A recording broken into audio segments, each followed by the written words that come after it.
इंशाल्लाह अब से चंद ही हफ्तों के बाद इमरान खान एक बार फिर वजीर आजम पाकिस्तान का हल्फ उठाएंगे और इसका फैसला डील के नतीजे में हुआ है और वो डील हुई है इमरान खान की पाकिस्तानी कौम के साथ और पाकिस्तानी कौम ने फैसला कर लिया है।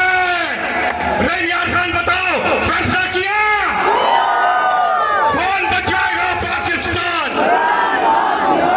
अल्लाह की रजा से कौन बचाएगा पाकिस्तान? इमरान खान ने अपनी कौम से वादा किया था कि ना इमरान खान किसी के सामने अल्लाह के अलावा झुकेंगे और ना ही अपनी कौम को अल्लाह के सिवा किसी के सामने झुकने देंगे। रहीम खान बताओ कि वादा पूरा किया?